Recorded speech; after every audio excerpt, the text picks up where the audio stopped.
हरिओम। गीता अध्याय 3। और आज हम आगे के श्लोकों की चर्चा कर रहे हैं। आज श्लोक है 38। 38वें श्लोक में भगवान कुछ उदाहरणों के साथ ज्ञान की अवस्था को, स्थिति को बता रहे हैं, समझा रहे हैं। भगवान कह रहे हैं कि जैसे अग्नि धुएं से, दर्पण धूल से और गर्भ जेर से ढका रहता है, वैसे ही यह ज्ञान उस काम से ढका रहता है। यहां पर 3 उदाहरणों का वर्णन भगवान कर रहे हैं। पहली बात, भगवान कह रहे हैं कि अग्नि धुएं से मतलब काम जो है वो ढक देता है हमारे ज्ञान को। किस तरह से ढक देता है, कैसे ढक देता है? जैसे अग्नि के ऊपर जो धुआं उड़ रहा है, वो जो धुआं है उस अग्नि को ढक देता है। अग्नि अपने आप में शुद्ध है, अग्नि में तेज है, ओज है, सब कुछ अग्नि में है।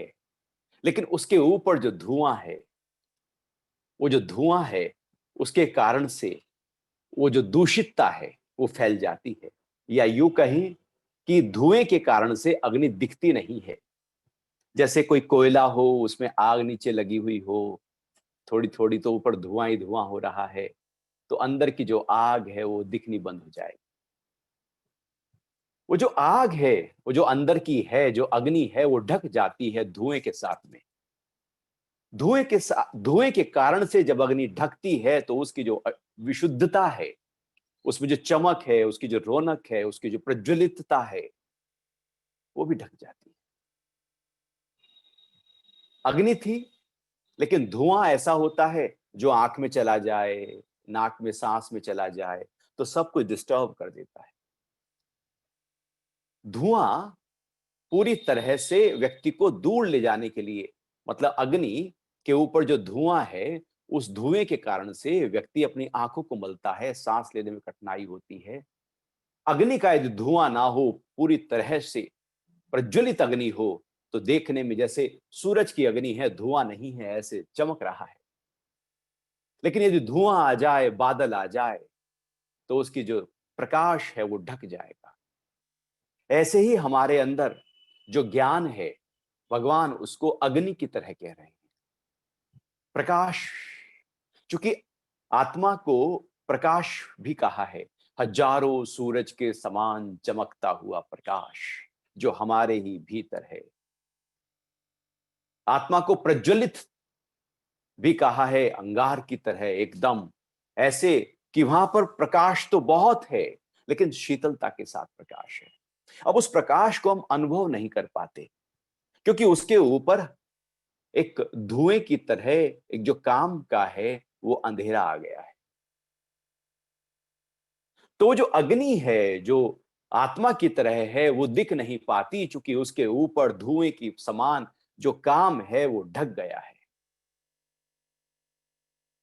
इसका मतलब यह हुआ कि जो धुआं है वो अग्नि के बाद उठता है, धुआं अग्नि के साथ होता है। अग्नि है तो धुआं है, लेकिन ऐसा कोई जरूरी नहीं कि अग्नि हो और धुआं ही हो। धुआं है तो अग्नि है। कुछ अग्नि ऐसी भी है जहां पर धुआं नहीं है। तो ज्ञान ऐसा भी हो सकता है जिसके ऊपर अज्ञान ना हो, काम ना हो, वासना ना हो, इच्छा ना हो। लेकिन यदि इच्छा है तो उसके पीछे कहीं ना कहीं किसी ना किसी रूप में ज्ञान है ही है। कहीं अज्ञान है तो उसका आधार कहीं ना कहीं किसी ना किसी रूप में ज्ञान है ही है, क्योंकि अज्ञान भी तो ज्ञान के आधार पर ही भास रहा है। यदि ज्ञान ही ना हो तो अज्ञान कैसा, अग्नि ही ना हो तो धुआं कैसा। तो हमारे अंदर जो ज्ञान है वो सबके अंदर है, पहले से ही है ही है। ना वो आता है ना वो जाता है, वो तो है, रहता है। अनादिकाल से जब से ये जन्म प्रक्रिया शुरू हुई, तब से ज्ञान हमारे अंग संग है ही है, तब से आत्मा हमारे अंग संग है ही है। आत्मा जाती आती नहीं। ऐसा नहीं कि मृत्यु हो गई तो आत्मा कहीं खो गई या फिर नई आत्मा ने जन्म ले लिया। ऐसा भी नहीं कि जन्म हुआ तो आत्मा जन्म ले ली। आत्मा तो पहले से ही अनादिकाल से जो कि त्यों है, एक है। अब उसको जानना, उसको अनुभव करना ये ज्ञान है। तो आत्मा चूंकि पहले से ही है, तो आत्मा पहले से होने से ही मुक्ति भी पहले से ही है। हम पहले से ही मुक्त हैं। उसकी टेंशन लेनी नहीं है कि हमें मुक्ति चाहिए। बस ये सोचना है कि हम मुक्त हैं। ये पक्का करना है कि हम मुक्त हैं। अष्टावक्र गीता में कहा है कि मुक्त का अभिमानी मुक्त है। जब ये पक्का हो जाए कि मैं मुक्त ही तो हूं, तो हमारा जो संकल्प है बहुत ही ऊंचा होने लगता है। तो हम पहले से ही शुद्ध बुद्ध चैतन्य आत्म तत्व हैं। ज्ञानवान, प्राणवान, बलवान, प्रेमवान, सब पहले से ही विद्यमान है। ऐसा नहीं कि सत्संग के माध्यम से, सत्शास्त्रों के माध्यम से, गुरु की कृपा के माध्यम से आपको ज्ञान मिल जाएगा। ये ज्ञान कोई बाहर से आने की चीज नहीं है। ज्ञान बाहर से आ ही नहीं सकता। सारी जो स्पिरिचुअल प्रैक्टिसेस हैं, जितना भी अध्यात्म है, वो सब अज्ञान को हटाने के लिए है, वासना को हटाने के लिए है, काम और इच्छाओं को हटाने के लिए है। वो सब जो धुआं ऊपर आ गया था, उस धुएं को हटा देने के लिए है। अग्नि तो पहले से ही है, ज्ञान तो पहले से ही है, बस धुआं ही तो आ गया है, बस काम ही तो आ गया है। लेकिन ये जो काम, जो वासना है, जो इच्छा है, जब ये आती है तो हम अपना जो आत्म भाव है वो भूल जाते हैं। हमें पता ही नहीं होता कि मैं आत्मा भी हूं, मैं ज्ञान स्वरूप हूं। हमें पता ही नहीं है कि मैं प्रेम स्वरूप हूं। हमें पता ही नहीं है कि अक्षय सुख मेरे अंदर लगातार है ही है, क्योंकि ऊपर से ढक गया है और ढका भी है काम ने। जैसे अग्नि के ऊपर भगवान ने पहला उदाहरण दिया, धुआं। और दूसरा उदाहरण भगवान दे रहे हैं, जैसे दर्पण के ऊपर मैल, गंदगी, दर्पण के ऊपर धूल, मल। चित्त को दर्पण के समान कहा है। यदि वो दर्पण के समान हो जाए तो चित्त चेतना के साथ लीन हो जाता है। भगवान ने यहां पर जो उदाहरण तीन प्रस्तुत किए, वो यूं ही नहीं कर दिए, बहुत गहराई है इनके अंदर। पहला उदाहरण, आत्मा को प्रकाशवान कहा है तो प्रकाश का लिया। दूसरा उदाहरण, स्फटिक के समान एकदम स्वच्छ कहा है तो दर्पण का उदाहरण लिया। और दर्पण में ऊपर से यदि धूल आ जाए, मल आ जाए, गंदगी आ जाए, कोई कीचड़ आ जाए, तो आप उस दर्पण में अपने चेहरे को देख नहीं सकते।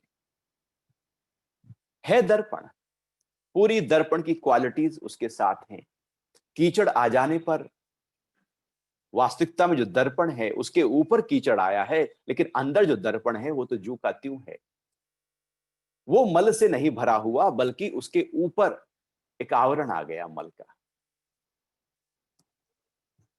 दर्पण चित्त दर्पण की तरह है। यदि वो पूरी तरह से स्फटिक हो जाए, साफ हो जाए, तो वही चित्त, उस चित्त में आत्मा का प्रतिबिंब अनुभव होने लगता है। जैसे हम अपना चेहरा खुद नहीं देख सकते, चेहरा मेरा है, मुझे ही अपने चेहरे को देखने के लिए एक आईने की आवश्यकता होती है। ऐसे ही मैं आत्मा हूं, अपने ही आत्मा का अनुभव करने के लिए एक आईने की आवश्यकता प्रारंभ में होती है। और वो आईना हमारा चित्त होता है। और यदि चित्त में बहुत ही ज्यादा मल इकट्ठा है, गंदगी इकट्ठा है, विकार इकट्ठा है, कर्मों के फल, संस्कार और वासनाएं इकट्ठा हैं, तो आत्मा का प्रतिबिंब चित्त पर पढ़ ही नहीं सकता, जैसे हम अपने चेहरे को आईने में देख नहीं सकते।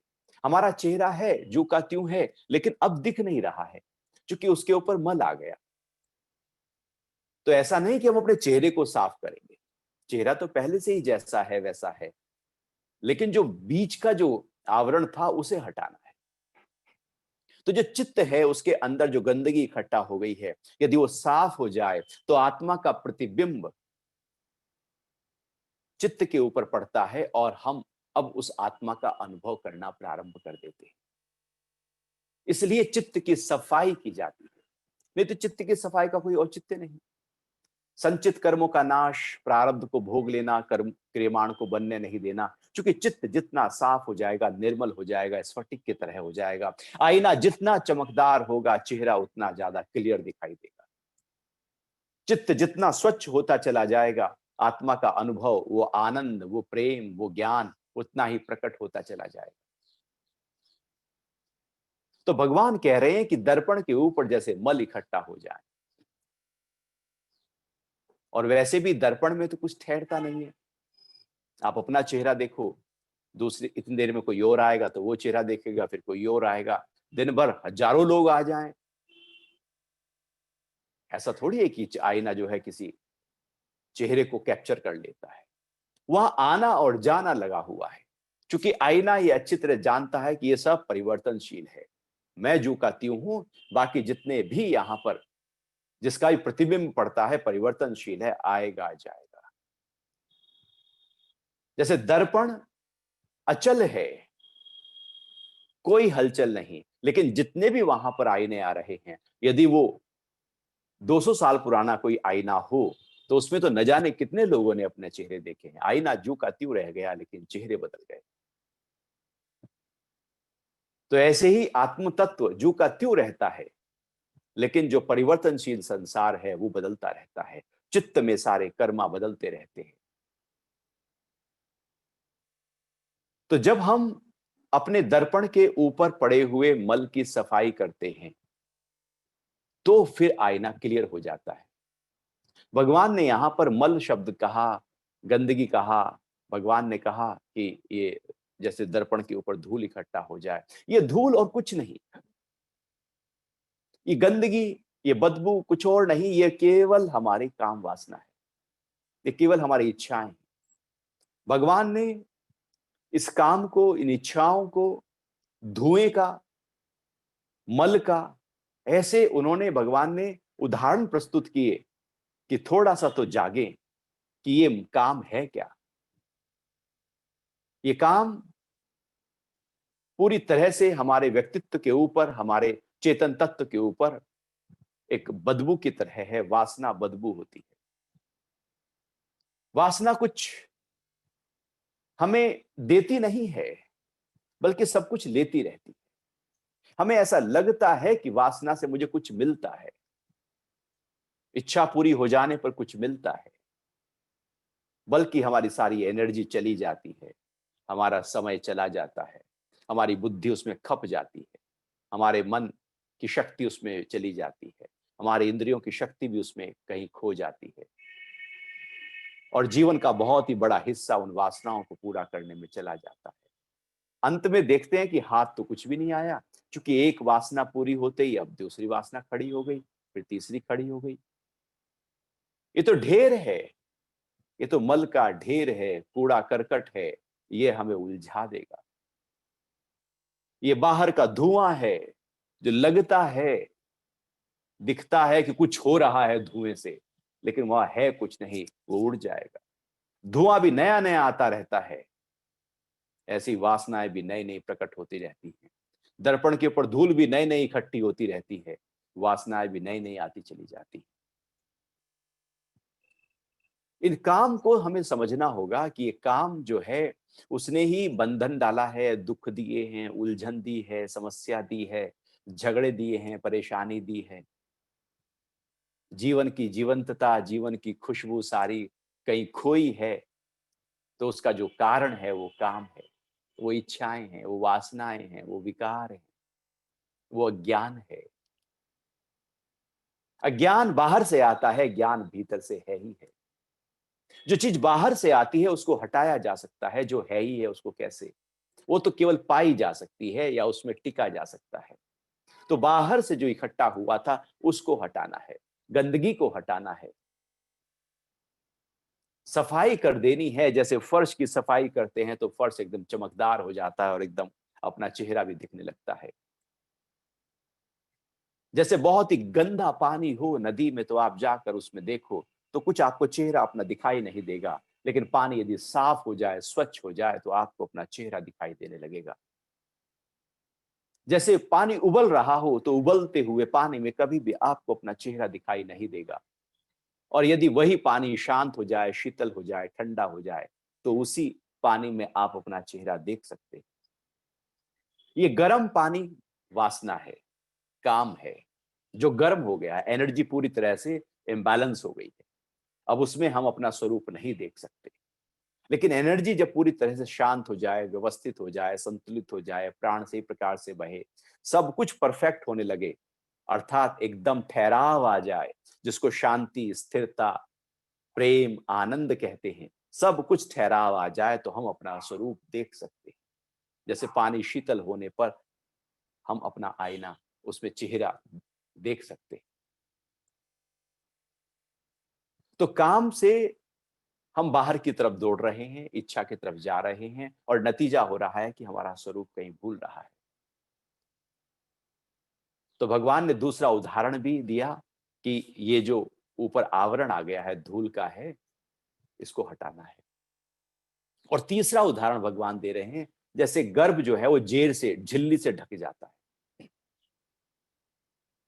गर्भ के ऊपर एक झिल्ली होती है, वो झिल्ली हटाई जाती है तब गर्भ निकल कर आता है, नहीं तो पता ही नहीं लगता कि अंदर गर्भ है। भगवान यहां भी एक ऊंचा उदाहरण लेते हैं, क्योंकि गर्भ, हिरण्य गर्भ कहा है। वो जो आत्मा है हिरण्य गर्भ, उसको हिरण्य गर्भ का नाम दिया है, अर्थात पूरे ब्रह्मांड को उसने अपने अंदर समाया हुआ है। तो जो गर्भ है उसके ऊपर यदि झिल्ली आ गई और गर्भ में सब कुछ है, वो एक बालक गर्भ में है, लेकिन झिल्ली हटे तो फिर वो बाहर आए। झिल्ली है तो वो बाहर कैसे आए? उसमें सारी संभावनाएं हैं, सब कुछ है, सारी चेतनता है, लेकिन झिल्ली ने ढक दिया है। और झिल्ली रह जाए तो फिर बड़ा मुश्किल हो जाएगा। तो झिल्ली ने जैसे गर्भ को, जेर ने जैसे गर्भ को ढक दिया है, इसलिए गर्भ जब डिलीवरी होती है तो उसी जेर को हटाया जाता है, उसी झिल्ली को हटाया जाता है, तो गर्भ जो है वो एकदम निकल कर आता है।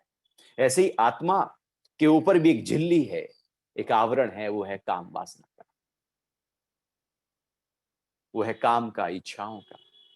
अंदर आत्मा है, अंदर ज्ञान है, अंदर सब कुछ है, जिसको पाने के लिए जीवन है। लेकिन यदि ऊपर काम ढका है और काम के लिए वशीभूत होकर हम बार बार काम में ही जा रहे हैं तो कभी भी आत्मा का अनुभव, ज्ञान का अनुभव हो नहीं सकता। तो भगवान ने तीन उदाहरणों के माध्यम से समझाने की कोशिश की कि जैसे गर्भ है, दर्पण है, अग्नि है, ये पूरी तरह से अपने आप में शुद्ध हैं। दर्पण देखने का कार्य कर सकता है, गर्भ में बहुत कुछ संभावना है, पूरा जीवन है, लेकिन झिल्ली ने ढक दिया है। ऐसी अग्नि है, उसके ऊपर धुआं आ गया है। ऐसे ही ज्ञान है हमारे अंदर, और ऊपर से वासनाओं, विकारों, उलझनों, समस्याओं और बहिर्मुखता के कारण से वो सारा ज्ञान ढक गया है। तो ज्ञान को हमें लाना नहीं, केवल ऊपर की जो परत है उसकी सफाई करनी, केवल ऊपर झाड़ू लगानी। झाड़ू लगा दो, जैसे आपका चेहरा है, अब आप रोज चेहरा धोते हो, तो ये थोड़ी है कि धोने से कुछ कलर चेंज हो जाता है। वो तो जैसा है वैसा है, ऊपर की जो मैल आ गई थी उसको हम साफ कर देते हैं। बालों को धोते हैं, बालों के ऊपर जो मैल आ गई थी उसको साफ कर देते हैं। शरीर के ऊपर जो मैल आ गई थी उसको साफ कर देते हैं। और यदि शरीर की मैल साफ ना करो, कई दिन हो जाए नहाए हुए, सिर को धोए हुए कई दिन हो जाए, तो देखो बदबू आने लगी, मल इकट्ठा हो गए ऊपर, और फिर अपने आप को ही बदबू आने लगेगी, फिर दूसरों को बदबू आने लगेगी। लेकिन यदि आप पूरी तरह से नहाकर निकलो, अच्छी तरह से नहाकर निकले, तो शरीर एकदम चमकने लगता है। ऐसे ही है, भगवान ऐसे ही कह रहे हैं कि जो काम है उसने पूरी तरह से ऊपर एक अपनी लेयर ज्ञान के ऊपर ढक दी है, चढ़ा दी है, और उससे फिर ये जो वासनाओं की बदबू है ये आ रही है। आगे भगवान इसको और गहरे से समझा रहे हैं। श्लोक 39 भगवान कह रहे हैं कि हे कौन्तेय, कभी ना शांत होने वाली अग्नि के समान ये काम ज्ञानियों के ज्ञान को ढक देता है। कभी ना शांत होने वाली अग्नि के समान ये काम ज्ञानियों के ज्ञान को ढक देता है। यही उनका नित्य वैरी है। ये जो काम है ये ऐसी अग्नि है, ये शांति नहीं होती, ये जलती रहती है, प्रज्वलित होती रहती है। ऐसी अग्नि जो कभी शांत ना हो। जैसे कई बार ज्वालामुखी है ना, वो लगातार उसमें ज्वालामुखी फूट ही रहा है, फूट ही रहा है, कभी शांति नहीं होता। वो कम ज्यादा लगातार उसमें अग्नि जलती रहती है, जलती रहती है। कई बार ऐसा होता है जंगलों में आग लग जाती है, वो लंबे समय तक जलती लगती रहती है, लगी रहती है, फैलती जाती है, कितना भी इंतजामात कर लिए जाएं उसको बुझाने के, लेकिन बुझती नहीं है, वो लगातार चलती रहती है। ज्वालामुखी लगातार फूट रहा है। ऐसे ही भगवान कह रहे हैं कभी ना शांत होने वाली अग्नि। कुछ भी कर लो, कोई उपाय कर लो, वो जो अग्नि है वो कभी शांत नहीं हो सकती। ये जो काम है, चूंकि हम इस काम की अग्नि को प्रज्वलित कर रहे हैं, बढ़ा रहे हैं, घटाते नहीं।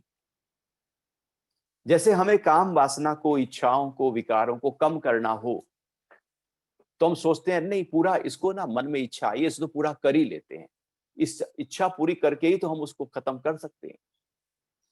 तो हम लग जाते हैं उस इच्छा को पूरा करने में। अच्छा, वो इच्छा पूरी भी हो गई, अब क्या होता है? अब मन कहता है नहीं, अब ये इच्छा आ गई, अब मन उसको पूरा करने में लग जाता है। तो ऐसे ही जब जब हम इच्छाओं को पूरा करने में जाते हैं, हम उस अग्नि कुंड में आहुति डालते हैं घी की। और जैसे ही आहुति डाली घी की तो अग्नि अब और प्रज्वलित हो जाती है। आप कभी देखना, आप कोई गाड़ी खरीदो तो एकदम मन में आएगा अगली गाड़ी ना इससे बड़ी लूंगा। आप कोई ज्वेलरी खरीदो, अगली ना इससे और महंगी लूंगा। कोई ड्रेस खरीदो, अगली ना इससे और महंगी लूंगा, एकदम, या और लूंगा एकदम। जो वासना है वो अपना काम करना शुरू कर देती है। वो लगातार बढ़ती जाती है, बढ़ती जाती है, बढ़ती जाती है। वासनाओं की पूर्ति करते करते वासनाओं की आग कभी भी थमती नहीं है। उपनिषद ने कहा है जैसे अग्नि कुंड में घी की आहुति डाली जाती है और अग्नि प्रज्वलित होती है, ऐसे ही वासनाओं की पूर्ति करते हुए हम आप वासनाओं को और बढ़ा लेते। कोई भी वासना जितना उसमें आप रमोगे उतना वो हमारे अंदर और ज्यादा प्रबल हो जाएगी, वो प्रबल ही होती चली जाएगी। ऐसे ही भोग है, ऐसे ही व्यक्ति करता है कि कोई एक व्यसन लेता है, सिगरेट पीना एक बार शुरू करता है और फिर धीरे धीरे धीरे धीरे वो उसकी लत लगने लगती है, क्योंकि वो और की डिमांड होने लगती है। कोई भी चीज की और की डिमांड जब होने लगे तो समझो कि वासना बन गई। तो ये कभी शांत नहीं होती अग्नि। हमारे अंदर एक ऐसी वासना खड़ी है, इच्छाएं खड़ी हैं जो शांत नहीं होती। इच्छाएं पूरी नहीं होती, व्यक्ति पूरा हो जाता है। आए थे हम भोग भोगने, भोगों ने हमको भोग लिया। हमें लगता है कि हम भोग भोग रहे हैं, लेकिन भोग के नजरिए से देखो तो भोग कहता है तुम क्या मुझे भोगोगे, मैं ही तुम्हें खत्म कर दूंगा, मैं ही तुम्हारी एनर्जी को खा जाऊंगा, मैं ही तुम्हारे समय को, तुम्हारी दिव्यता को, तुम्हारी सुगंध को, तुम्हारी महक को, तुम्हारे जीवन को मैं खा जाऊंगा, तुम मुझे क्या भोगोगे। मैं और ऐसे ही होता है। ये भोग ही आखिर हमें धीरे धीरे धीरे धीरे मौत की तरफ ले जाते हैं, और मन में फिर भी यही लगता है कि और भोग भोग लेते तो अच्छा था, थोड़ा सा अभी तो पूरा ही नहीं हुआ। वो ययाति की कहानी आती है ना कि जब वो 100 साल का हुआ तो यमराज द्वार पर आए और कहा कि चलो तो ये याति ने कहा अभी तो इतना भोग भोगे ही नहीं है, अभी तो क्या उम्र है मेरी। तो कहने लगे ऐसे कैसे हो सकता है। कहानी बहुत ही प्यारी है। तो यम राज ने कहा कि कोई ना कोई तो मुझे चाहिए तुम्हारे घर से।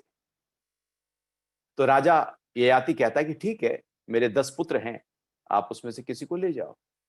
तो वो बड़े को बुलाता है। बड़ा कहता है अभी तो देखो, अब आप ही कह रहे हो कि मैंने पूरा भोग नहीं भोगा, तो फिर मैंने कहाँ भोग भोगे होंगे, मैं तो अभी आपसे छोटा ही हूँ। ऐसे करते करते उसने सब पुत्रों को बुलाया और सब पुत्रों ने कहा कि अभी तो मुझे भोग और भोगने हैं। सबसे छोटा पुत्र कहता है कि मैं जाने को तैयार हूं। तो छोटे पुत्र ने कहा ठीक है, मैं जाता हूं, और मुझे तो नहीं चाहिए, भोग नहीं चाहिए। तो जो काल है वो छोटे पुत्र को ले जाता है। 100 साल बाद काल फिर आता है। ये आती 200 साल का हो गया है, और उसने और शादियां कर ली थी, बच्चे और हो गए हैं। अब सब बच्चों से पूछता है, फिर उसमें सबसे छोटा बच्चा होता है, वो कहता है कि मैं जा सकता हूं। ऐसे करते करते ययाति के 1000 साल का ययाति हो गया, लेकिन उसके अंदर अब भी काम वासना इच्छाएं जगी हुई हैं। वो कह रहा है कि अभी ये नहीं पूरा हुआ, अभी वो पूरा नहीं हुआ। उम्र कितनी भी बढ़ती चली जाए, इच्छाएं कभी पूरी नहीं होंगी। 1000 साल की उम्र भी हो जाए, तब भी जब मौत खड़ी होगी द्वार पर, तो हम यही कहेंगे कि अभी ये तो रह ही गया, अभी ये तो रह ही गया।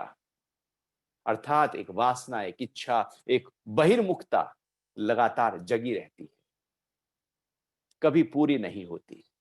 इसलिए भगवान कह रहे हैं कभी ना खत्म होने वाली अग्नि के समान ये काम है। तो क्या हो रहा है कि जो काम है जो कभी खत्म नहीं होता, और उसके पीछे जो ज्ञान है, ज्ञानियों का भी जो ज्ञान है वो ढका हुआ है।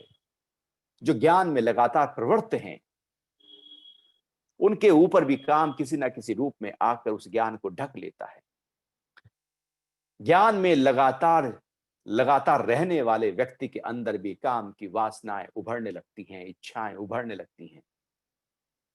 ऐसे अनेकों अनेक उदाहरण हमारे संस्कृति में आते हैं, चाहे वो ऋषि पाराशर हो या भारद्वाज ऋषि हो। अनेक ऋषियों के साथ में वो जो काम है वो एकदम प्रकट हो जाता है। हो क्या रहा है कि भगवान कह रहे हैं कि अंदर धीरे धीरे धीरे धीरे जो वासना है वो है ही है, वो लगातार प्रज्वलित रहती है, वो ज्ञानियों के ज्ञान को ढक देती है। और हम ऐसे समझे कि हम सब ज्ञानी तो हैं, ज्ञान से भरे हुए हैं, परिपूर्ण हैं, एक अंश मात्र भी ज्ञान किसी का कम नहीं है। जितना मेरे में है उतना आप में है, उतना उसमें है, उतना उसमें है। हर देश, हर मजहब, हर संप्रदाय, हर धर्म को मानने वाले में ज्ञान जू का त्यों उतना ही है। ज्ञान में कोई कमी नहीं है। वो हिंदू हो या मुस्लिम हो या सिख हो या ईसाई हो, वो जो ज्ञान है अंदर समान रूप से है सब। ऊपर से हमने ढका है उस ज्ञान को, बाहर के धर्मों से ढक लिया, बाहर के संप्रदायों से ढक लिया, बाहर की मान्यताओं से ढक लिया, बाहर के विकारों से ढक लिया, इच्छाओं वासनाओं से ढक लिया। बाहर बहुत कुछ चीजें हैं जो ढक देती है। तो ज्ञानियों के ज्ञान को ये ढक देता है, और ये जो ज्ञान ढका हुआ है काम के द्वारा, यही नित्य वैरी है। यदि हमारा ज्ञानी का कोई वैरी है तो हमारा काम है। ये वैरी इसलिए है चूंकि मेरे ज्ञान को मेरे परिचय करने नहीं दे रहा है, इसलिए ये दुश्मन की तरह दीवार की तरह बीच में खड़ा है। लेकिन इसी वैरी को जब आप मित्र बना लो तो बात अलग है। ये वैरी को मित्र बनाया जा सकता है, इस काम वासना को करुणा में बदला जा सकता है, इस मोह को प्रेम में बदला जा सकता है, बंधन के भाव को मुक्त के भाव में बदला जा सकता है। जो ऊर्जा की गति अधोगति हो रही थी उसको ऊर्ध्व गति दी जा सकती है। अभी वैरी है चूंकि रुकावट बनकर खड़ा है, और अभी ये वेलकम करने लगे, अभी एक गार्ड खड़ा है दरवाजे पर, और आपको अंदर जाने नहीं दे रहा, तो आप उसको दुश्मन की तरह देखने लगेंगे। वो रोके खड़ा है, आपको जाने नहीं दे रहा। और यदि वही गार्ड आपको हाथ जोड़कर और जहां अंदर तक आपको ले जाए, तो वही गार्ड आपको सहयोगी दिखाई देने लगेगा। अभी वैरी था, अभी सहयोगी हो गया। अभी मित्र की तरह आप उसे कुछ पैसे देकर भी चले जाएंगे, मित्र की तरह वो आपका वेलकम कर रहा है और आपको पहुंचा रहा है अंदर। ऐसी काम वासना वैरी की तरह खड़ी हो जाती है, वो आत्मा तक पहुंचने नहीं देती। लेकिन जब उसको हम नई डायमेंशन पर लेकर जाते हैं, उसको पूरी तरह से एकदम ट्रांसफॉर्म करते हैं, एकदम उसका परिवर्तन कर देते हैं, उस काम को करुणा में बदल देते हैं, पूरी तरह से ऊर्जा, ऊर्ध्व गति शुद्ध और विशुद्ध हो जाती है।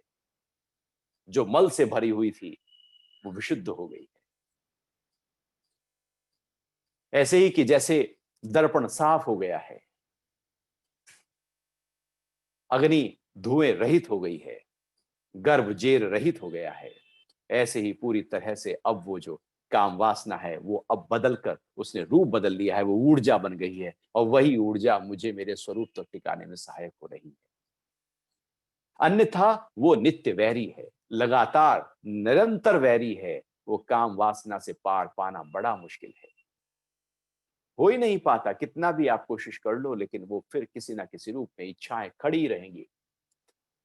10 साल, 20 साल, 30 साल ज्ञान सुनते हुए हो जाएं, उस भाव में रहते हुए हो जाएं, फिर भी इच्छाएं खड़ी रहती हैं। फिर भी मोह जाता थोड़ी है, लोभ जाता थोड़ी है, वो खड़े रहते हैं विकार। स्वभाव तो कहीं जाते थोड़ी है। ऊपर से हम ज्ञान को ढकते हैं। अब पीछे ज्ञान था, आत्मा थी, उसके ऊपर एक आवरण था। आवरण था वासना का, काम का, क्रोध का, लोभ का। अब उसके ऊपर हमने बाहर से एक आवरण ढक दिया, ज्ञान का। तो बीच में ज्ञान के पीछे तो वो वासना जो कि त्यों खड़ी है ना, काम तो खड़ा ही है ना, उसको नाश नहीं किया, उसके ऊपर ज्ञान लिपापोती कर दी। तो अब जो उसके ऊपर ज्ञान लिपापोती की है, तो इसको तो खत्म करने की संभावना खत्म हो गई। जैसे आप व्हाइट वॉश कराओ, तो जो निचला रंग है उसको आप खुरच देते हैं, खुरच कर पूरी तरह से उतार देते हैं। अब पूरी तरह से अब आप पेंट करते हैं, या फिर आप उसी पे ही पेंट कर दो। तो जो उसी पे पेंट किया है, जो निचला पेंट है, वो तो अंदर है ही है। तो वासना जो कि त्यों रहती है, ऊपर से हम ज्ञान के शब्द ऊपर से और डाल देते हैं। अब उस काम, वासना, इच्छाओं को खत्म करने की संभावनाओं को हम खुद ही खत्म कर देते हैं। इसलिए जो ज्ञान लेते हैं बिना काम, बिना विकारों को दूर किए, उस पर प्रैक्टिस नहीं करते और ज्ञान के शब्द इकट्ठा कर लेते हैं, उनके लिए वो आत्मा और दूर हो जाती है, चूंकि एक लेयर और चढ़ गई। जिसको महर्षि पतंजलि अभिनिवेश कहते हैं कि ज्ञान के शब्द ही सबसे बड़ी रुकावट बनकर खड़े हो जाते हैं, क्योंकि वो एक लेयर एक और इकट्ठा कर दी हमने। तो भगवान कह रहे हैं कि जो ज्ञानियों का ज्ञान है, वो ढका हुआ है, वो नित्य वैरी है, वो वैरी है, क्योंकि वो हमें वहां तक पहुंचने नहीं दे रहा है। तो इस वैरी को हमें देखना होगा, इस वैरी को मित्र बनाना होगा, इससे ऊपर उठना होगा।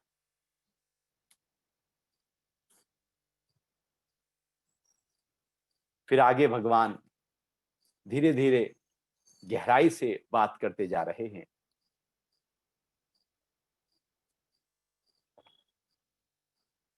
इंद्रियां, मन और बुद्धि इस काम के निवास स्थान कहे जाते हैं। इंद्रियां, मन और बुद्धि इस काम के निवास स्थान कहे जाते हैं।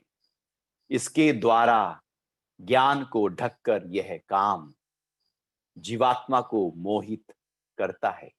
श्लोक 40, चैप्टर 3, श्रीमद् भगवद गीता।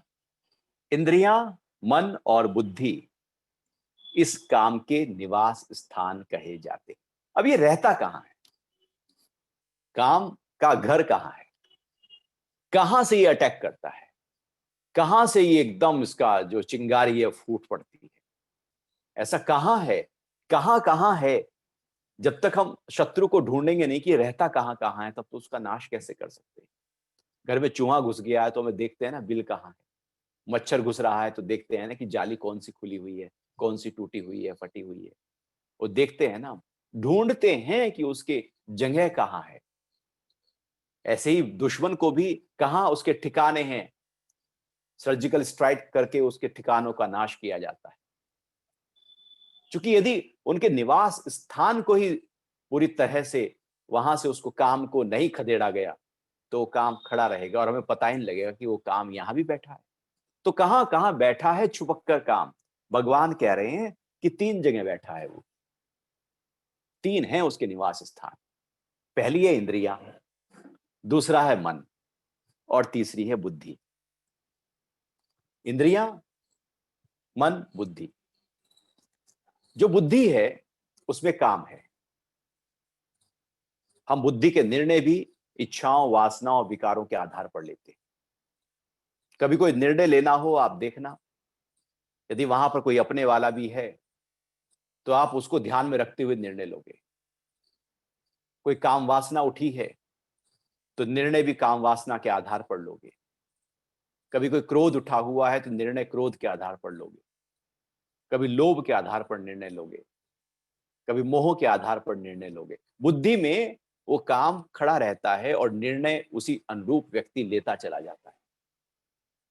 ऐसे ही मन में भी, मन में जितने भी हमारे ख्याल आते हैं जाते हैं, तो विकार जो है किसी ना किसी रूप में, वो जो ख्याल आया था वहीं पर वो विकार एकदम आ जाता है। जैसे मान लो आपने कोई अच्छा रूप देखा तो एकदम विकार वहां आ जाएगा। वो विकार वहां छुपा बैठा था, आपने केवल देखने की घटना हुई है, किसी अच्छे शब्द को सुनने की घटना हुई है, लेकिन वो विकार एकदम वहां पर आकर उस शब्द को फिर से सुनना चाहेगा, उस रूप को देखना चाहेगा, उसको भोग लेना चाहेगा, उसको पा लेना चाहेगा। तो मन में भी जो लगातार विचार आते हैं जाते हैं, कोई प्रॉब्लम नहीं, विचार आएंगे जाएंगे, लेकिन जब वहां पर काम खड़ा हो जाता है मन में, तो अब हम अपने काम के आधार पर, जैसा जिसका काम है, जैसी जिसकी इच्छाएं हैं, जैसी जिसकी वासना है, उसके आधार पर व्यक्ति जो है उन तरह के ख्यालों को पकड़ना शुरू करता है। अपने लोभ के आधार पर पकड़ना शुरू करेगा, क्रोध के आधार पर पकड़ना शुरू करेगा, मोह के आधार पर पकड़ना शुरू करेगा। ख्याल तो 50-60 हजार आ रहे हैं, लेकिन जैसे जैसे काम है, हमारी इच्छाएं हैं, वैसा वैसा ख्याल हम पकड़ लेते हैं, क्योंकि मन में भी काम का स्थान है। इसलिए मन बेचैन रहता है, अशुद्ध रहता है, वो शुद्ध नहीं हो पाता, वो रिलैक्स नहीं हो पाता, क्योंकि काम वहां पर बैठा है और वो काम ही मन को अस्त व्यस्त किए रखता है।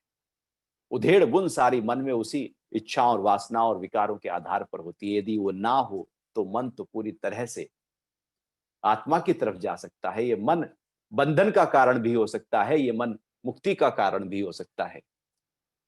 ये मन बंधन का कारण तब है जब इसमें काम खड़ा है, इसमें भोग खड़ा है, और ये मन मुक्ति का कारण तब है जब इसमें योग खड़ा है। भोग है तो बांध रहा है मन, योग है तो मुक्त कर रहा है मन।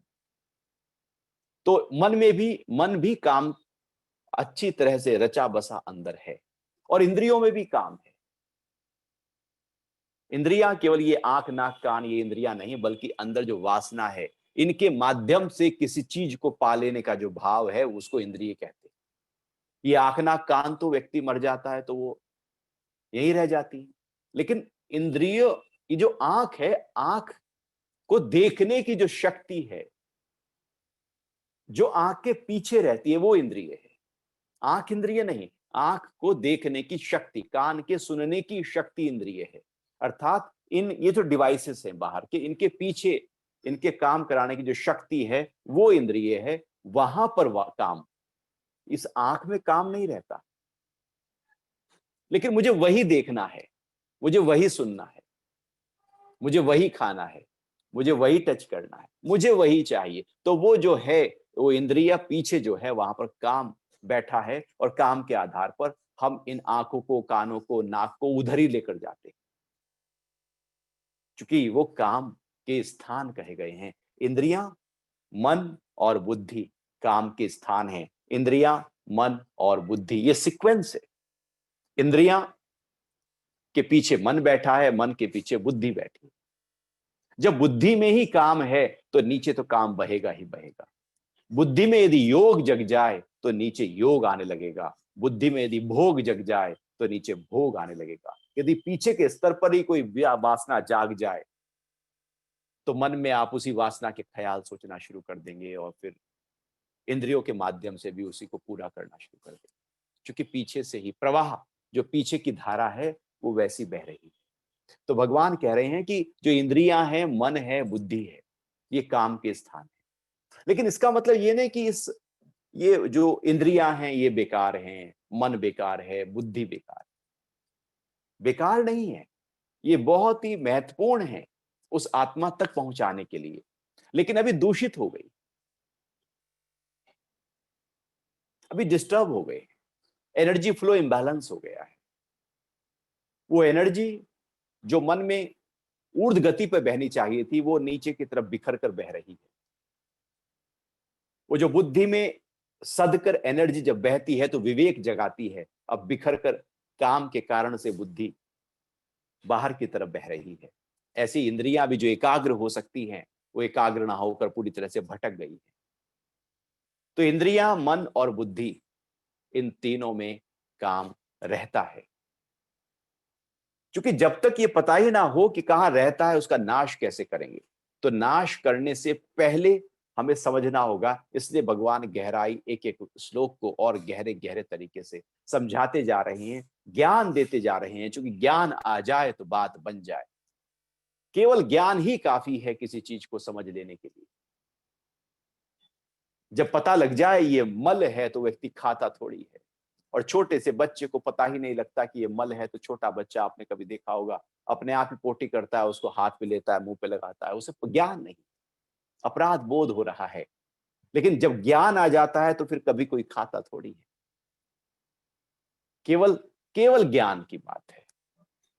तो यहां पर भी भगवान केवल ज्ञान, मतलब उसको याद दिला रहे हैं कि ये जो इंद्रियां हैं, मन है, बुद्धि है, ये शुद्ध हैं, लेकिन यहां पर काम के कारण से ये अशुद्ध हो गई हैं और ये बांध रही हैं हमको। तो इंद्रिया, मन और बुद्धि इस काम के निवास स्थान कहे जाते हैं। इनके द्वारा ज्ञान को ढककर यह काम जीवात्मा को मोहित करता है। अब वो जो हमारा आत्म स्वरूप है, वो तो अंदर है, लेकिन काम के कारण से हम अपनी मन, बुद्धि और इंद्रियों को बाहर की तरफ लेकर जा रहे हैं और लगातार बाहर, बाहर और बाहर। अच्छी, हम सुबह से लेकर रात तक केवल बाहर ही तो रखते हैं, बुद्धि को भी बाहर ही लगाते रहते हैं, घिसाते रहते हैं। पता नहीं, छोटे छोटे कामों में, बड़े कामों में केवल बुद्धि का प्रयोग बाहर करते हैं। जब बुद्धि का केवल प्रयोग बाहर हो, तो समझो कि बुद्धि के जो ऊंचा स्तर है वो यूज ही नहीं किया गया, वो प्रयोग में लाया ही नहीं गया।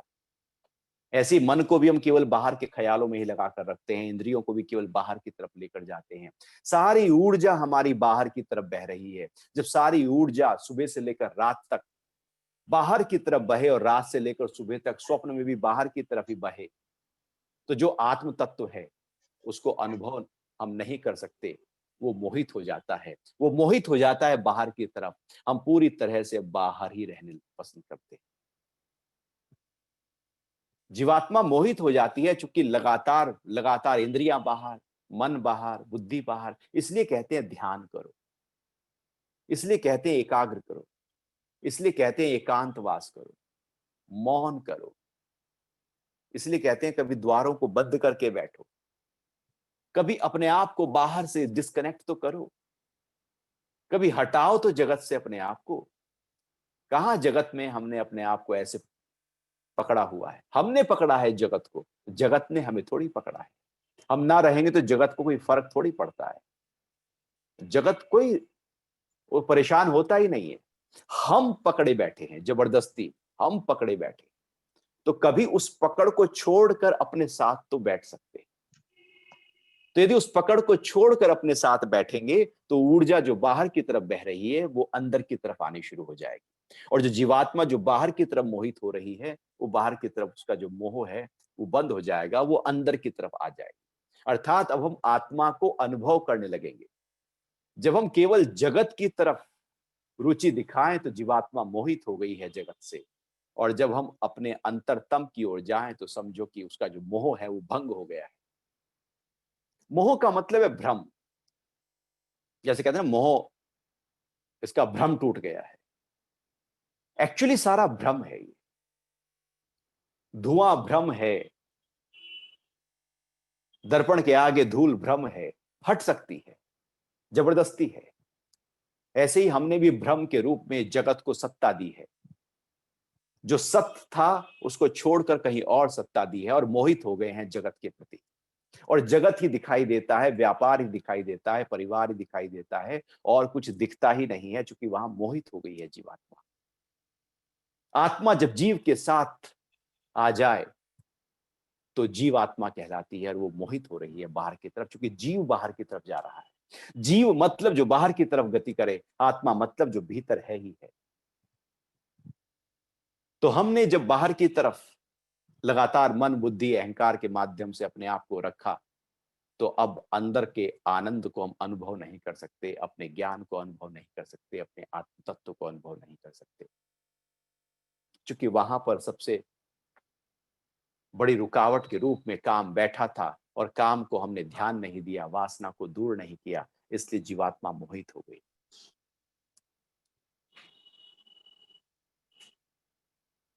तो भगवान आगे क्या कह रहे हैं? अतः हे अर्जुन, तू पहले इंद्रियों को वश में करके फिर ज्ञान विज्ञान का नाश करने वाले इस महान पापी काम को अवश्य ही मार डाल। इंद्रियों को वश में करना है, सबसे पहली बात है इंद्रियों को। यदि चूंकि इंद्रियां ही हैं जो सबसे ज्यादा बाहर से हमें जोड़ती हैं, जगत से जोड़ने का काम इंद्रियां कर लेती हैं। इंद्रियां ना होती तो हम जगत से जुड़ ही ना पाते, देख ही ना पाते प्रकृति क्या नजारे।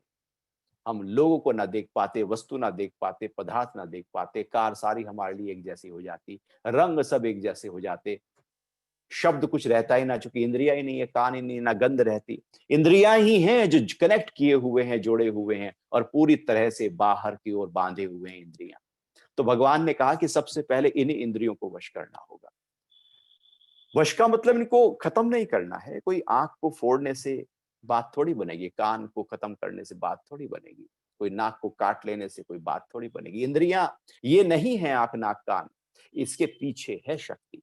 वो जो शक्ति है जो बाहर की तरफ बहे तो बंधन दे रही है, वही शक्ति जब अंदर की तरफ बहे तो वो वश में हो गई है। इंद्रियों को वश में करने का मतलब है, इंद्रियों की शक्ति जब अंतर्मुखी प्रवाह करना शुरू कर दे तो समझो कि इंद्रियां वश में आ गई। और इंद्रियां जब बाहर की तरफ बहें और जैसा इंद्रियां चाहें वैसा हम कहें, जो इंद्रिय कहे वो हम करें, तो इंद्रिय मालिक है, हम गुलाम हैं। और जीवन भर इंद्रियां ही मालिक बनी रहती है। आंख कहता है वो देखना है तो हम चल पड़ते हैं उसे देखने के लिए, कान कहता है वो सुनना है तो हम चल पड़ते हैं उसे सुनने के लिए, नाक कहता है कि वो सूंघना है, जीभ कहती है वो खाना है। तो सब कुछ आज क्या बनाए, सुबह से शुरू हो जाता है ना, आज क्या बनाना है, आज क्या खाना है। उपवास के दिन हम अपनी जीव इंद्री को ही तो कंट्रोल करते हैं, लेकिन उपवास के दिन आप देखना कि वो जो स्वाद है ना वो बहुत ज्यादा, अब क्या खाना है, अब क्या खाना है, आज क्या खाएं, आज क्या खाएं। जब व्रत किया जाता है तो 3-4 दिन पहले उसके आयोजन शुरू हो चुके होते हैं कि व्रत है उस दिन क्या खाना है, तैयारियां शुरू हो जाती हैं, मन केवल उसी में ही रमने लगता है। रोज भोजन कर रहे हैं पता भी नहीं लगता, लेकिन व्रत करना है, पहले से उसकी याद है कि व्रत करना है, व्रत के दिन भी याद है, व्रत किया था उसके बाद भी याद रखते हो, और उसी दिन मन में केवल खाना खाना खाना दिखने लगता है, कई दिन पहले से खाना खाना दिखने लगता है, और बाद तक कहते हो खाना छोड़ा था, उस दिन नहीं खाया था। जिस इंद्रिय को दबा लेते हो वही इंद्रिय उभर उभर कर आती। आंख को ढक कर बैठ जाओ, जिस चीज को ढक देते हो उसको उभारने के लिए जो इंद्रिय है वो तत्पर हो जाती है। जब ये कोई कहे कि इसको नहीं देखना तो व्यक्ति उसी को ही देखने लगते हैं। जिस चीज को मना किया जाए उसी चीज पर व्यक्ति जाता है। इसलिए तो गुरु ने कहा, एक शिष्य गुरु के पास आया, गुरु जी कुछ ध्यान की विधियों का वर्णन कीजिए, मैंने सुना है 112 विधियां हैं ध्यान की, भगवान शिव ने ध्यान की इतनी विधियों का वर्णन किया, तो आप मुझे भी कुछ ध्यान की विधि का वर्णन कोई एक बता दें, सरल वर्णन। तो गुरु ने कहा ठीक है बेटा, अपनी आती जाती श्वास को अनुभव करो, ये सबसे पहली ध्यान की विधि है। देखो कब श्वास आई कब गई, लगातार श्वास के पीछे पीछे हो जाना। तो उसने कहा बहुत सिंपल है गुरुजी ये तो चल दिया। तो गुरुजी ने कहा बेटा बंदर का ध्यान नहीं करना। तो शिष्य ने कहा अरे बंदर, बंदर क्या, बंदर कहां से आ गया। तो जैसे ही वो ध्यान के लिए बैठा, गुरु ने कहा था बंदर का ध्यान नहीं करना, बंदर ही बंदर दिखाई देने लगे उसको। जिस चीज को उसने मन से कहा पहले ध्यान करने से पहले बंदर का ध्यान में नहीं करूंगा, तो जिसको आप रोकते हो वही प्रकट हो जाती है, जिसको मना करते हो वही प्रकट हो जाती है, जिसको ढकते हो वही उभरने की कोशिश करती है, जिस इंद्रियों को दबाते हो, दमन करते हो, वही एकदम स्प्रिंग की तरह जब मौका मिलता है तो फूट पड़ती है। यदि आप क्रोध को दबाओगे तो मौका मिलने पर क्रोध तहस नहस करेगा, काम को दबाओगे वो तहस नहस करेगा, मोह को दबाओगे वो, जो भी विकार दबा कर रखोगे वही प्रकट हो जाएगा। ये वश में करने का मतलब है एनर्जी को पूरी तरह से चैनलाइज कर देना। वश में करने का मतलब दबा कर रखना नहीं, वो तो अभी मौका नहीं है इसलिए दबा के रखा है। जंगल में तो हम कहते हैं कि हम तो ब्रह्मचारी हैं, अब कोई है ही नहीं वहां पर, दूसरा लिंग तो ब्रह्मचारी तो आप है ही हैं, क्योंकि आप अकेले हैं तो ब्रह्मचारी तो है ही हैं। आप जंगल में जाते हैं और कहते हैं मुझे तो कोई मोह नहीं है, वहां पर कोई है ही नहीं तो मोह किससे करोगे। लोभ ही नहीं है, सारा जंगल ही आपका है तो लोभ क्या करोगे। सारे विकार तो तब पता लगेंगे जब सब कुछ आपके सामने उपस्थित हो, वासनाओं के लिए रूप में सब कुछ सामने पेश पड़ा हो, और तब आप उससे किनारा कर लें तो समझो कि इंद्रियां वश में। तो भगवान कह रहे हैं कि इन इंद्रियों को वश में करना है। तो सबसे पहली जो प्रैक्टिस है वो इंद्रियों को वश में करने की, कि मेरे कंट्रोल में मेरी इंद्रियां रहें। ऐसा नहीं कि इंद्रियों के कंट्रोल में मैं रहूं, जैसा मैं चाहूं इंद्रियां वैसा कहें, मैं मालिक, इंद्रियां मेरी गुलाम, इंद्रियां मेरे पीछे पीछे, इंद्रियां मेरी परछाई बन जाएं, मेरे पीछे पीछे आ जाएं। ऐसा नहीं कि मैं इंद्रियों की परछाई बन जाऊं, मैं इंद्रियों के पीछे पीछे जाऊं, कि जहां इंद्रियां ले जाएं वहां मैं चला गया, बल्कि जहां मैं जाऊं वहां इंद्रियां साथ साथ पीछे पीछे आ जाए। तो इंद्रियों को वश में करके ज्ञान विज्ञान का नाश करने वाले, ज्ञान और विज्ञान दोनों चीज भगवान यहां पर बात कर रहे हैं। ज्ञान अर्थात वो आत्मा, वो आत्मा का, और विज्ञान उसका प्रकटीकरण बाहर की तरफ, अर्थात जगत में भी वही आत्म तत्व है। बाहर जो है वो विज्ञान है, जो भीतर है वो ज्ञान है। अर्थात वो ज्ञान जब पूरी तरह से इनवाइब हो जाए और उसी ज्ञान में हम चलने लगे तो वह विज्ञान हो गया। अब उसी में ही रच बस जाएं, हमारी इंद्रियां उसी ज्ञान के आधार पर कर्म करें, हमारा मन उसी ज्ञान के आधार पर, अब बाहर की तरफ जो प्रकटीकरण हो रहा है उस ज्ञान का वो विज्ञान हो गया। तो ज्ञान अंदर जो है, अब जो बाहर आ रहा है, ज्ञान और विज्ञान के ऊपर ये जो काम है इसने अपना आवरण बिछाया है। तो कई बार ऐसा होता है कि हमें ज्ञान तो है लेकिन उसका विज्ञान नहीं है, उसका प्रकटीकरण नहीं है, अर्थात उसमें हम टिके नहीं है। ज्ञान तो अंदर है, आत्मा के शब्द तो हैं, लेकिन उस पर हम, बाहर का कोई डर आता है तो हम डर जाते हैं, कोई लोभ आता है तो हम लोभी हो जाते हैं। तो बाहर उसको व्यवहार में नहीं लाए, प्रैक्टिस में नहीं लाए, उसको रहनी में नहीं लाए, कर्मों में नहीं लाए, केवल ज्ञान अंदर का था। जब बिना कर्मों के साथ हो तो वह विज्ञान नहीं कहलाएगा, लेकिन कर्मों में उतर आए तो वह विज्ञान हो गया। तो भगवान कह रहे हैं ज्ञान विज्ञान का नाश करने वाले महान पापी काम को अवश्य ही मार डाल।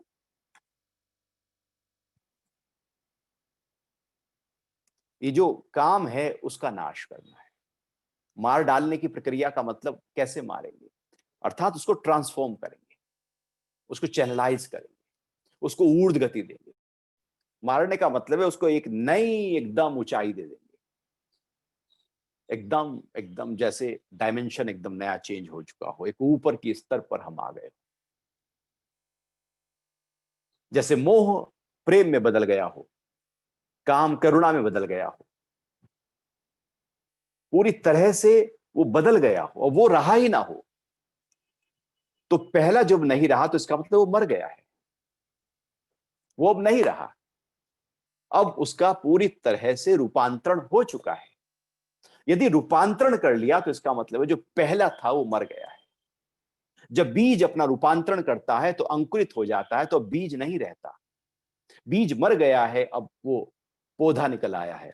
अब पौधा पेड़ बन जाता है, तो पौधा नहीं रहा, पेड़ बन गया। तो फिर उसके बाद जब कली आती है, फूल आता है, और फूल के बाद फिर फल आता है। तो फल, जो कली है, जो फल है, उसके पहले जो फूल था वो मरता है, और मरकर फिर फल देता है।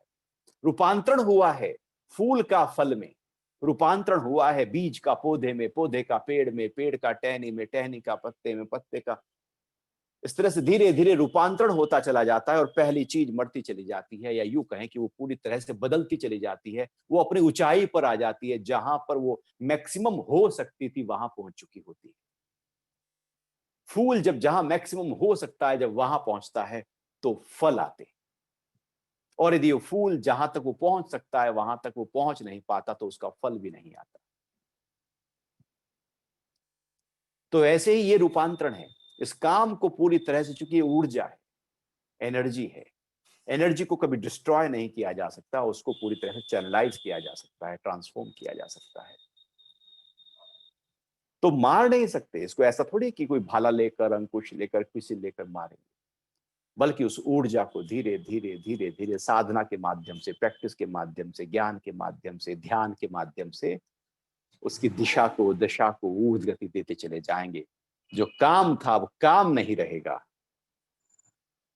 जब वो काम रहा ही नहीं, तो समझो काम मर गया है। जैसे बुद्ध को लोग गालियां दे रहे थे, तो बुद्ध ने कहा, अब मैं वो नहीं हूं जिसको तुम गालियां दे रहे हो। वो तो 10 साल पहले बुद्ध मर गया है। वो जो था सिद्धार्थ, वो अब नहीं रहा। अब तो नया जन्म हो गया है। अब मैं वो नहीं हूं जिसको तुम गालियां दे रहे हो। यदि हम देखें तो हमारे शरीर में भी लगातार सेल मरते रहते हैं, बनते रहते हैं। तो जो हम कल थे वो आज नहीं है, जो कल थे वो मर गए हैं, आज तो नए हैं। नदी भी बह जाती है, जो नदी कल थी वो आज नहीं है, वो बह गई है। सूरज भी जो कल था वो आज नहीं है। यहां सब कुछ बदल रहा है। पुराना तो मर ही जाता है, लेकिन उस पुराने को हम ढोए पड़े, उसी काम वासना को खींचे चले जाएं, तो फिर वो जू की तू जवा रह जाएगी। उसको छोड़कर हम जब आगे आध्यात्मिक ऊंचाई पर चले जाते हैं, तो काम मर जाता है। अब काम काम नहीं रहता। आपका कोई प्रश्न हो?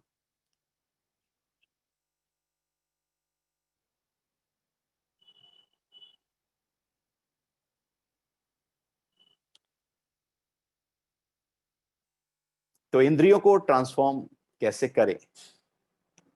असलियत में इंद्रियां लगातार बाहर की तरफ रहती है ना।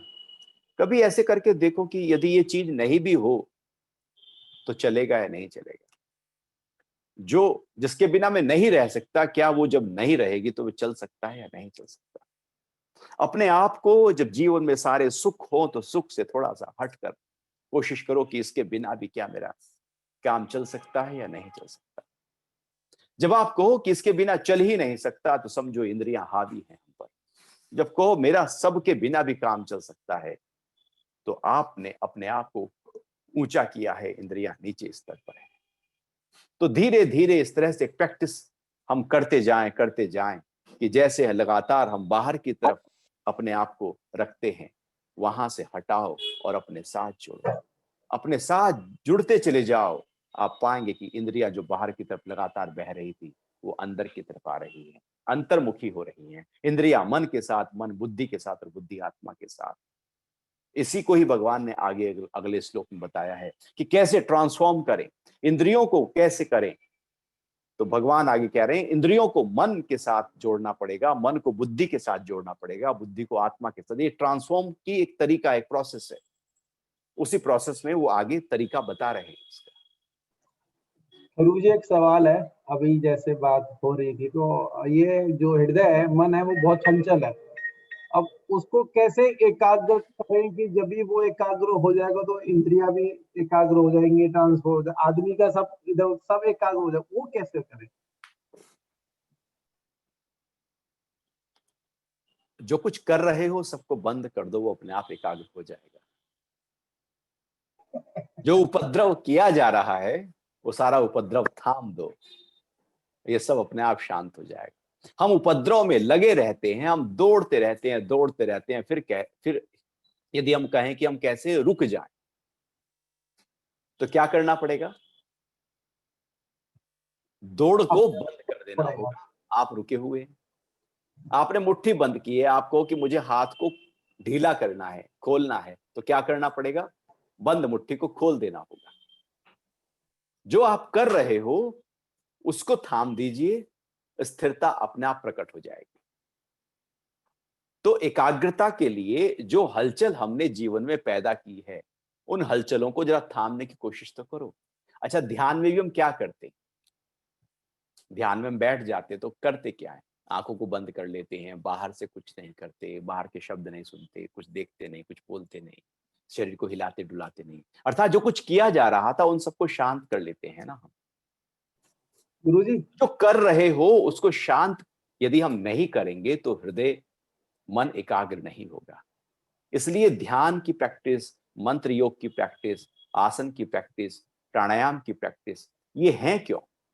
अर्थात जब इसमें पूरी तरह से रच बस जाए तो जो किया जा रहा था वो थम जाता है। लेकिन हम कहें कि सब कुछ होता रहे और मेरा मन एकाग्र हो जाए, उसकी प्रैक्टिस की ना हो और मन एकाग्र हो जाए, तो वो नहीं हो सकता। पहले उसकी प्रैक्टिस करनी ही होगी, एकांतवास करना होगा, अपने साथ बैठना होगा। कुछ समय के लिए जब अपने साथ हम बैठेंगे, ठहरेंगे, इसलिए प्रार्थना की जाती है कि कोशिश की जाती है कि अपने साथ हम बैठ जाएं। और फिर वो बैठने में इतना रस आने लगता है, इतना आनंद आने लगता है कि उसके समय को बढ़ाने को जी करता है। लेकिन यदि अंदर उतावलापन है तो आप बैठ ही नहीं पाएंगे। आप ध्यान में 5 मिनट बैठने की कोशिश करेंगे तो आप 4 ही मिनट में उठ जाएंगे, क्योंकि वहां पर उसकी रुचि उतनी जगी नहीं। यदि रुचि जग जाए अपने आप को शांत करने की, तो शांति उसी समय प्रकट है। क्योंकि आपने कहा कि मुझे शांत होना है, एकदम आपने सारे द्वारों को बंद किया और आप बैठ गए अपने साथ, ठहर गए अपने साथ। उसी समय जैसे ही आप ठहरे अपने साथ में, आप शांत हो गए, एकाग्र हो गए, मन एकदम स्थिर हो गया। लेकिन हम कहें कि नहीं, मुझे मन के सारे ख्याल चाहिए, इंद्रियां भी सब बाहर की तरफ चाहिए, बुद्धि भी सब बाहर के निर्णय ले, अहंकार भी सब अपना काम करे और उस बीच में मैं शांत रहूं। तो ये हो सकता है, ऐसा नहीं कि कठिन है, वो हो सकता है, लेकिन उसकी पहले प्रैक्टिस जरूरी है। ऐसे कि आप कार चलाना सीखे नहीं और आप कहें कि मुझे कार चलानी है, सीखनी भी है और उस समय मैं खाता भी रहूं, बात भी करता रहूं, इधर उधर भी देखता रहूं, फोन पे बात भी करता रहूं और कार भी चलाना सीख लूं, तो नहीं होगा। पहले सारे काम छोड़कर केवल कार चलाना सीखना होगा। उसके बाद जब कार चलानी आ जाएगी तो फिर सारे काम आप कर सकते हैं। तो पहले मन को एकाग्र करना सीखना होगा। जब वो एकाग्र हो जाएगा तो फिर आप दिन भर के सारे काम करते हुए अपने मन को एकाग्र रख सकते हैं। लेकिन सब कुछ करते हुए एकाग्र नहीं रखा जा सकता। पहले, सबसे पहले एकाग्रता की प्रैक्टिस करनी होगी। अपने आप को बिल्कुल अपने साथ रखना होगा। तो उसकी प्रैक्टिस यदि आप, जैसे आजकल तो सब घरों में ही घर से काम हो रहा है, तो ऐसे में अपने साथ रहने का समय तो बहुत ही अनूठा है, तो हम अपने साथ रहें। आप पाएंगे धीरे धीरे धीरे धीरे हमारी वृत्ति ही बदलती जा रही। तो ये हो सकता है, बस थोड़ा सा जिज्ञासा, थोड़ी सी रुचि आपके अंदर जग जाए और पूरे तरह से एकदम उसमें श्रद्धा पैदा हो जाए, विश्वास पैदा हो जाए और उस काम के लिए उत्साह आ जाए, तो वो हो जाएगा। और जो हो रहा है, ऐसा थोड़ी है नहीं हो रहा, धीरे धीरे हम इस पथ पर आगे बढ़ते जा रहे हैं। इसलिए तो रोज सुबह के समय हम तैयार होकर नहा धोकर बैठ जाते हैं कि आज और अपने भीतर की गहराइयों में उतरेंगे और अपने को जानने की कोशिश करेंगे और अपने को वश करेंगे और जो बिखरापन है उसको ठीक करेंगे, उसको सजाएंगे, संवारेंगे। जैसे घर को बाहर से सजा संवार लेते हैं, ऐसे अंदर से भी करेंगे। धन्यवाद गुरु जी। तो आज के लिए इतना ही रखते हैं। राधे राधे गुरु जी। हरि ओम।